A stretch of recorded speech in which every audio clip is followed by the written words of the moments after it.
Well, Chinese-American Justin Kan is also a venture capitalist investor and the founder of the video app SocialCam.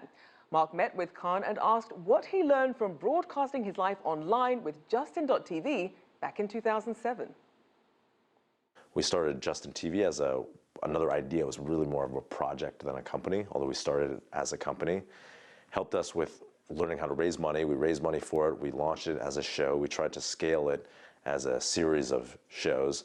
They weren't very interesting. They weren't very compelling, but luckily people came back to us and said, I want to create my own video content of something live, bike race or a talk show.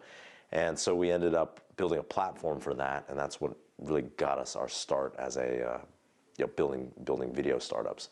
And that's how we kicked it off here in Silicon Valley. And then eventually one of those startups became successful, and that was Twitch. And then since then I've been applying my knowledge as an investor as well as starting my own companies. Your latest venture, Whale, where did the idea come from? Well, I was using Snapchat for the past year or so, and I started using it as a way to pass the time on my exercise bike. And I'd ask my followers, what should I talk about? I'd ask them to ask me questions, and they would ask questions about entrepreneurship, startups, how to start a company, whether they should learn how to program. And I started answering these questions, and it was just a really good experience. I felt like I was helping this community of people who are interested in founding companies and technology entrepreneurship. And so after a while, there were a couple problems with using Snapchat as a platform. It was the content disappeared. It was temporary. It was only 10 seconds, so you can really leave a very detailed answer. And so we thought we should build a platform that enabled some of this. And so we built Whale, which is a place for you to answer questions by video, in short 1-minute clips. You're monetizing right away, right? Yeah, so with Whale, as an influencer or expert question answerer, you can set a price to answer a question. You can say, I'll answer for $1, $5, $10, whatever you want. And people can come in and ask you and pay you that amount to answer a question. And so the money serves as a way to make money, but it's also a filter so that you don't get bombarded with too many questions at once. So for yourself, how has that filter worked? It's worked well. On Snapchat, I'd get reached, people would ping me maybe 100 times, 200 times a day. It's a little bit more than I can actually answer or want to answer. And so on Whale, now I get maybe 4 or 5 questions every day, and I use that as a filter to answer the questions that people really are curious about.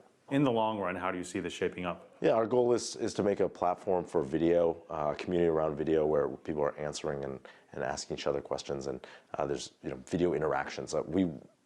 Previously, I've started a lot of companies in video, Justin TV, and then there was a mobile app company called SocialCam that we spun out of Justin TV, and then Twitch. And with our mobile app, SocialCam, it was very hard to get people to create mobile video. Because if you look at your camera roll, there's probably not more than a couple videos for every 100 photos.